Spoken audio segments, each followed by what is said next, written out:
साल 2025 में राष्ट्रीय स्वयंसेवक संघ अपनी स्थापना के 100 साल पूरे करने जा रहा है। इन 100 सालों में शायद ही कोई ऐसा वक्त रहा जब संघ, उसकी विचारधारा या उसकी गतिविधियां सुर्खियों में ना रही हों। साल 2014 में केंद्र में भारतीय जनता पार्टी की सरकार बनने के बाद से संघ का राजनीतिक प्रभाव कई गुना बढ़ गया है। नमस्ते सदा। और संघ अब तक की अपनी सबसे मजबूत स्थिति में नजर आता है। लेकिन संघ के इतिहास, उसके भारत को हिंदू राष्ट्र बनाने पर जोर और अल्पसंख्यकों के प्रति उसके रवैये को लेकर सवाल उठते रहे। आइए तलाशते हैं संघ से जुड़े कुछ अहम सवालों के जवाब। राष्ट्रीय स्वयंसेवक संघ क्या है और इसकी स्थापना कब हुई? आमतौर पर आरएसएस या संघ के नाम से जाना जाने वाला राष्ट्रीय स्वयंसेवक संघ एक हिंदू राष्ट्रवादी संगठन है जिसकी स्थापना 1925 में महाराष्ट्र के नागपुर में डॉक्टर केशव बलिराम हेडगेवार ने की थी। माना जाता है कि हेडगेवार हिंदू राष्ट्रवादी विचारक विनायक दामोदर सावरकर के विचारों से प्रभावित थे। कुछ वक्त कांग्रेस से जुड़े रहने के बाद हेडगेवार ने वैचारिक मतभेदों की वजह से कांग्रेस पार्टी को छोड़ दिया और संघ की स्थापना की। संघ को अक्सर दुनिया का सबसे बड़ा स्वैच्छिक या वॉलंटरी संगठन कहा जाता है, लेकिन आरएसएस से कितने लोग जुड़े हुए हैं इसकी कोई आधिकारिक संख्या उपलब्ध नहीं है। आरएसएस खुद को गैर राजनीतिक सांस्कृतिक संगठन बताता है, लेकिन राजनीतिक दल भारतीय जनता पार्टी के अभिभावक की भूमिका भी निभाता है। शाखा क्या है और आरएसएस का सदस्य कौन और कैसे बन सकता है? शाखा संघ की आधारभूत संगठनात्मक इकाई है जो उसे जमीनी स्तर पर एक बड़ी मौजूदगी देती है। शाखा वो जगह है जहां संघ के सदस्यों को वैचारिक और शारीरिक रूप से प्रशिक्षित किया जाता है।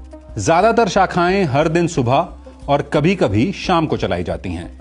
कुछ इलाकों में ये शाखाएं हफ्ते में कुछ दिन चलती हैं। आरएसएस के मुताबिक भारत में 83,000 से ज्यादा शाखाएं हैं।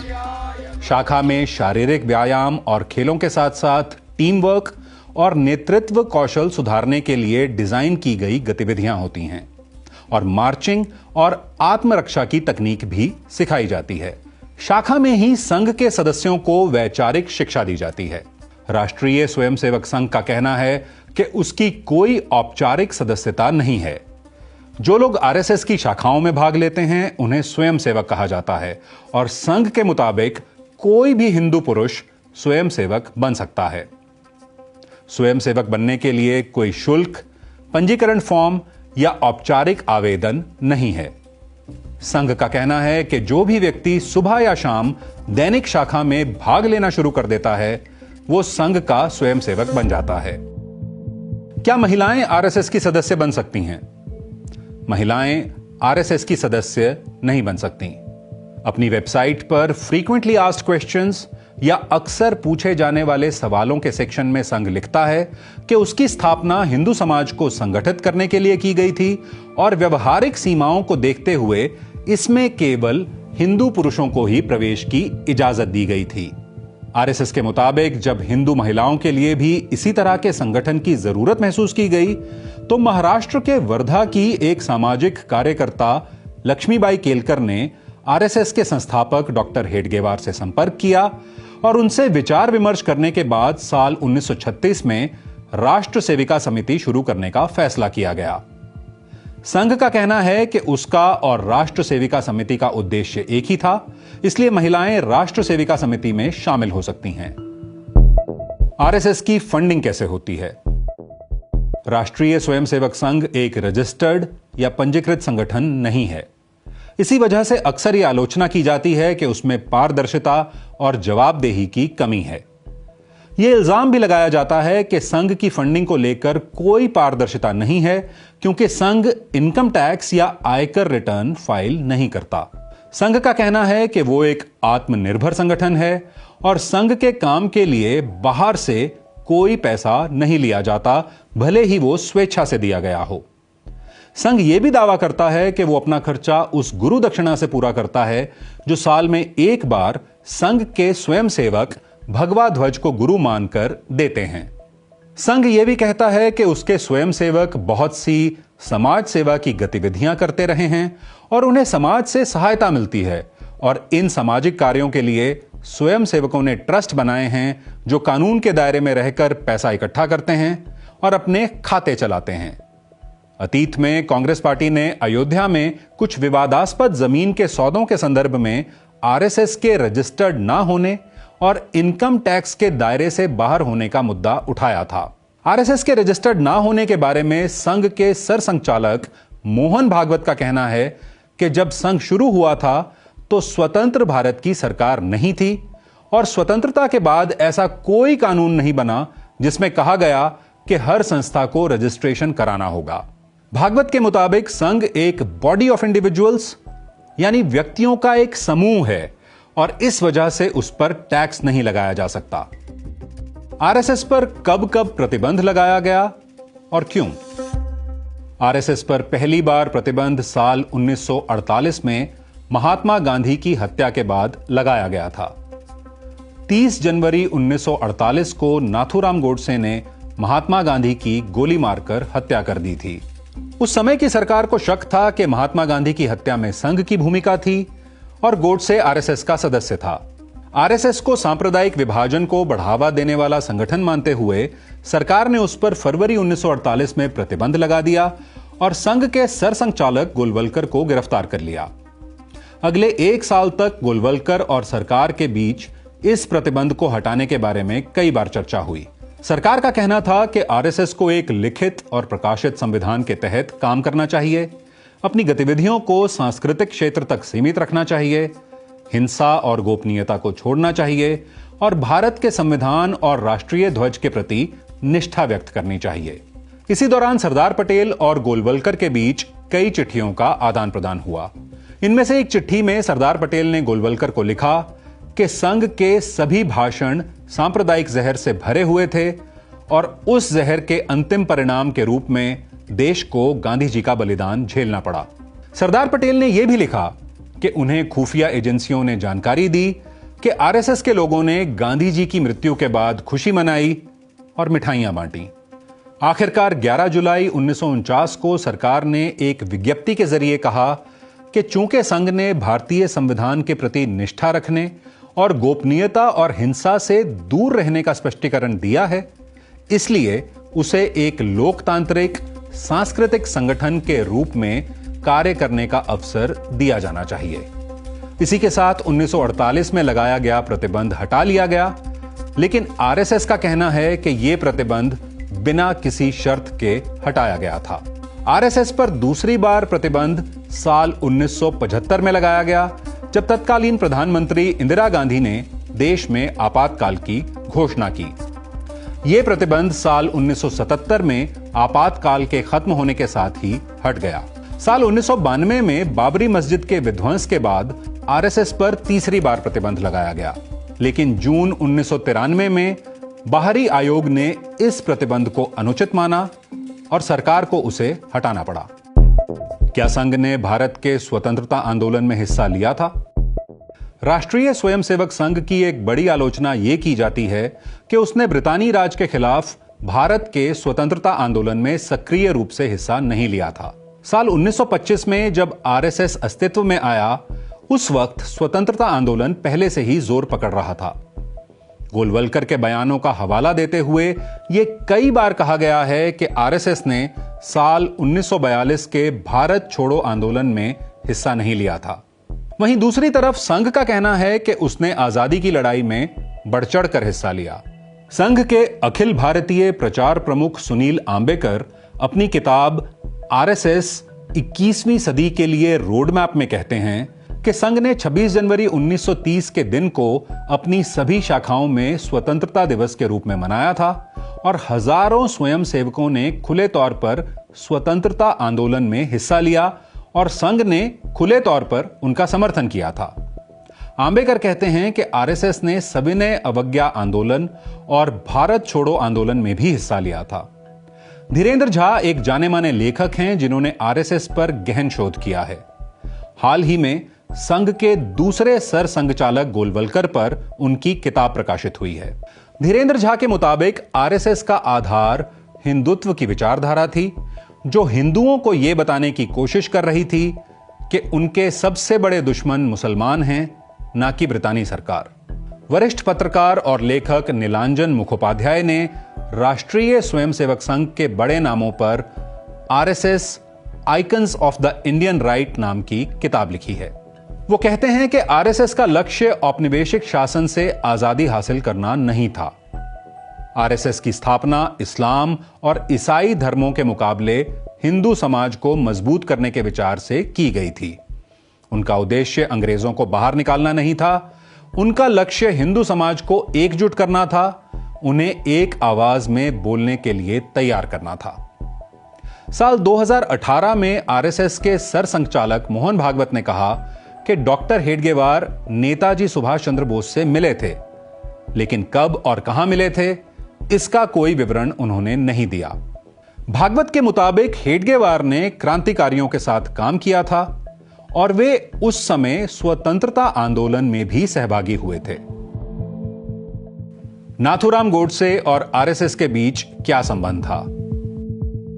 राष्ट्रीय स्वयंसेवक संघ की आलोचनाओं में सबसे गंभीर आलोचना यह है कि महात्मा गांधी की हत्या करने वाले नाथूराम गोडसे आरएसएस के सदस्य थे। आरएसएस ने लगातार गोडसे से दूरी बनाने की कोशिश की है और यह कहा है कि जब गोडसे ने महात्मा गांधी की हत्या की थी तब वे संघ का हिस्सा नहीं थे, इसलिए गांधी की हत्या के लिए आरएसएस को दोष देना गलत है। हत्या के बाद चले मुकदमे में नाथूराम गोडसे ने खुद भी अदालत में कहा था कि वो एक वक्त पर आरएसएस में थे, लेकिन फिर वो आरएसएस को छोड़कर हिंदू महासभा में शामिल हो गए थे। धीरेन्द्र झा ने गोडसे पर Gandhi's assassin, the making of Nathuram Godse and his idea of India नाम की किताब लिखी है।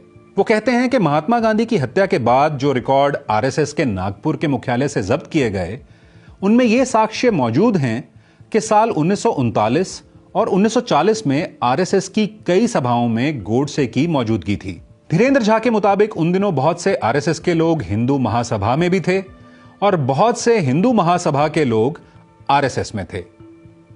झा के मुताबिक नाथूराम गोडसे के भाई और गांधी हत्याकांड में सह अपराधी गोपाल गोडसे जेल से निकलने के बाद यह बात पूरी जिंदगी कहते रहे कि नाथूराम गोडसे ने आरएसएस नहीं छोड़ा था। अतीत में कुछ मौकों पर गोडसे परिवार के लोगों के बयान सामने आए, जिनमें उन्होंने कहा कि नाथूराम गोडसे अंत तक आरएसएस से जुड़े हुए थे। इन बयानों में इस बात पर भी नाराजगी जताई गई कि आरएसएस ने नाथूराम गोडसे से दूरी बनाई। नीलांजन मुखोपाध्याय कहते हैं कि आरएसएस सदस्यता पर आधारित संगठन नहीं है, इसलिए इसमें शामिल होने का कोई नियम नहीं है, ना ही त्याग पत्र देने की कोई प्रक्रिया है। वो कहते हैं कि गोडसे आरएसएस में थे और फांसी पर चढ़ने से पहले जो आखिरी काम उन्होंने किया वो आरएसएस की प्रार्थना को गाना था। आरएसएस और भारतीय जनता पार्टी के बीच क्या रिश्ता है? आरएसएस को भारतीय जनता पार्टी की रीढ़ माना जाता है। पिछले 3 लोकसभा चुनावों और कई विधानसभा चुनावों में यह चर्चा आम रही कि संघ के कार्यकर्ताओं की जमीनी स्तर पर मौजूदगी की बदौलत भारतीय जनता पार्टी को राजनीतिक फायदा मिला और पार्टी चुनाव जीतकर सरकारें बनाने में कामयाब रही। संघ के नेताओं ने बार बार कहा है कि वो दलीय राजनीति में शामिल नहीं हैं, लेकिन यह भी कोई छुपी हुई बात नहीं है कि संघ से जुड़े बहुत से लोग अब भारतीय जनता पार्टी में हैं और सक्रिय राजनीति का हिस्सा हैं। प्रधानमंत्री नरेंद्र मोदी, गृह मंत्री अमित शाह, रक्षा मंत्री राजनाथ सिंह, कृषि मंत्री शिवराज सिंह चौहान और सड़क परिवहन और राजमार्ग मंत्री नितिन गडकरी जैसे सभी नेता अपने शुरुआती दौर से ही आरएसएस का हिस्सा रहे हैं। संघ और भारतीय जनता पार्टी के बीच नजदीकी रिश्ते की एक झलक साल 2015 में देखने को मिली, जब लगातार 3 दिनों तक मोदी सरकार के शीर्ष मंत्रियों ने आरएसएस की एक बैठक में हिस्सा लिया और अपने अपने मंत्रालयों के कामकाज के बारे में विस्तार से जानकारी दी। इस बात की भी चर्चा रही थी कि इस बैठक में आरएसएस ने बीजेपी को अर्थव्यवस्था, शिक्षा और राष्ट्रीय सुरक्षा जैसे मुद्दों पर नीतिगत सुझाव भी दिए। तीसरे दिन प्रधानमंत्री नरेंद्र मोदी भी इस बैठक में पहुंचे और उस वक्त मीडिया में छपी खबरों के मुताबिक उन्होंने बैठक में कहा था कि उन्हें स्वयंसेवक होने पर गर्व है। इस 3 दिवसीय आयोजन की ये कहकर आलोचना की गई कि लोकतांत्रिक तरीके से चुनी गई सरकार के मंत्री एक गैर सरकारी संस्था के आगे अपने कामकाज की रिपोर्ट कैसे पेश कर सकते हैं। आलोचकों का कहना था कि यह देश की व्यवस्था, संविधान और नियमों के हिसाब से गलत है। संघ का कहना है कि चुनावों के दौरान जब उम्मीदवारों को टिकट देने के मामले में भाजपा संघ का आकलन मांगती है तो संघ सटीकता से वो जानकारी उपलब्ध कराता है, क्योंकि स्वयंसेवक जमीनी स्तर पर काम करते हैं। लेकिन इसके अलावा संघ ना ही चुनावी फैसलों पर कोई असर डालता है और ना ही चुनावी रणनीति निर्धारित करता है। सुनील आंबेकर का कहना है कि सिर्फ इसलिए कि किसी भी भाजपा सरकार में कई स्वयंसेवक हैं, इसका मतलब यह नहीं है कि संघ उसके दिन प्रतिदिन के काम में हस्तक्षेप करता है। संघ इस बात का भी खंडन करता है कि वो भाजपा की सरकारों को रिमोट कंट्रोल से चलाता है। भारत के झंडे को लेकर आरएसएस विवाद में क्यों रहा? आरएसएस के दूसरे सरसंघचालक माधव सदाशिवराव गोलवलकर भारत के तिरंगे झंडे के आलोचक थे। उनका कहना था कि तिरंगा हमारे राष्ट्रीय इतिहास और विरासत पर आधारित किसी राष्ट्रीय दृष्टि या सत्य से प्रेरित नहीं था।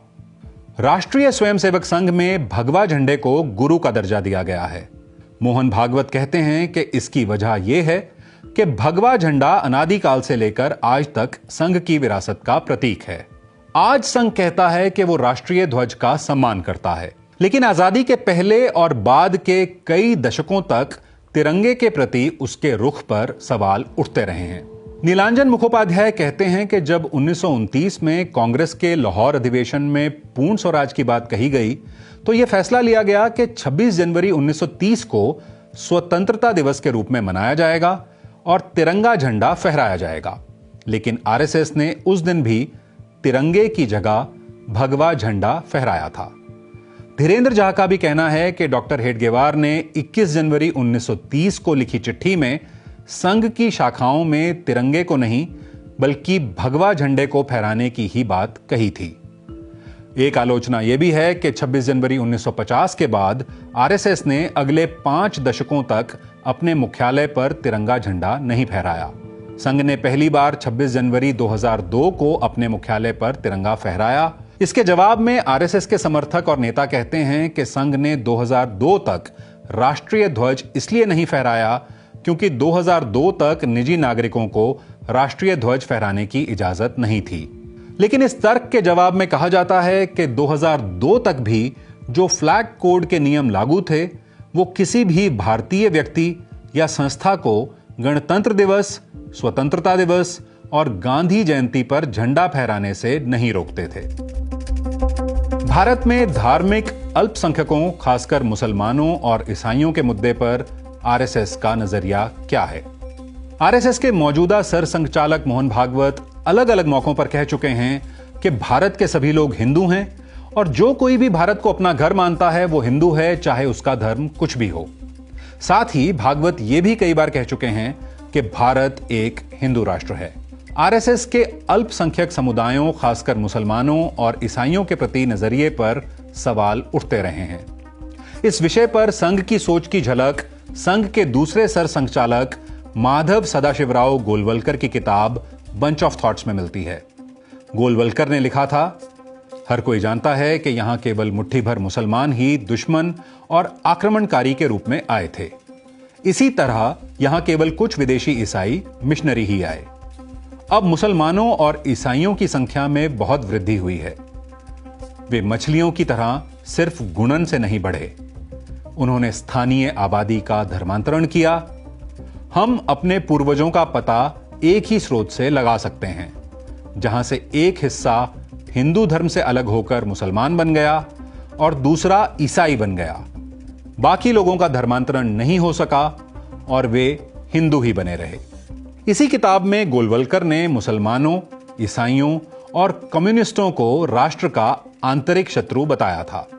साल 2018 में ही जब मोहन भागवत से गोलवलकर के उनकी किताब बंच ऑफ थॉट्स में मुसलमानों को शत्रु कहे जाने के बारे में पूछा गया था, तो उन्होंने कहा था कि बातें जो बोली जाती हैं वो स्थिति विशेष, प्रसंग विशेष के संबंध में बोली जाती हैं, वो शाश्वत नहीं रहती हैं। अब गोलवलकर के विचारों के संकलन के नए संस्करण में आंतरिक शत्रु वाला प्रसंग हटा दिया गया है।